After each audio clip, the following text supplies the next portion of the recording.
All right, here on the table we have two M&Ps, one with the Apex forward set Sear trigger and one with the stock trigger.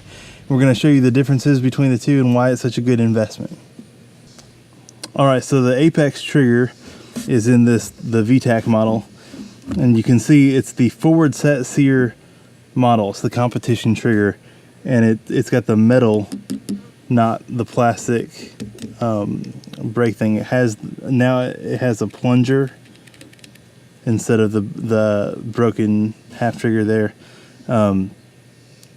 What's really nice about this trigger is when you're pulling that solid piece back, it feels solid the whole way, whereas this one kind of bends and kind of changes direction on you. The forward set Sear sets the trigger back so much that when I start the trigger pull, it's just that little bit of take up right there. And then to break the trigger is about 5 pounds, and barely any over travel.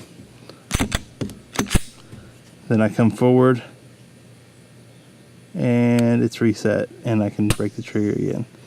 It very much feels like a 1911 trigger where it's got that really, really crisp break, whereas this one can show you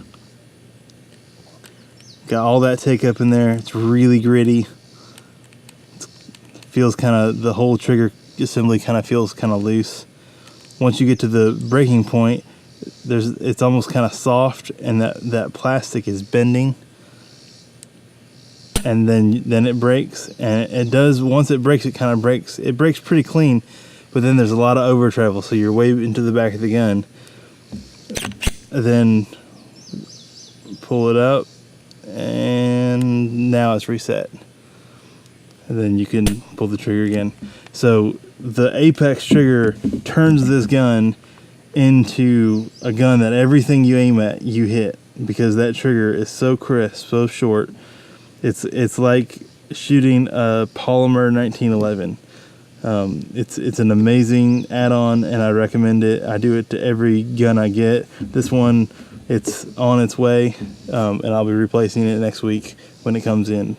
These triggers are the best investment you can make on these M&Ps.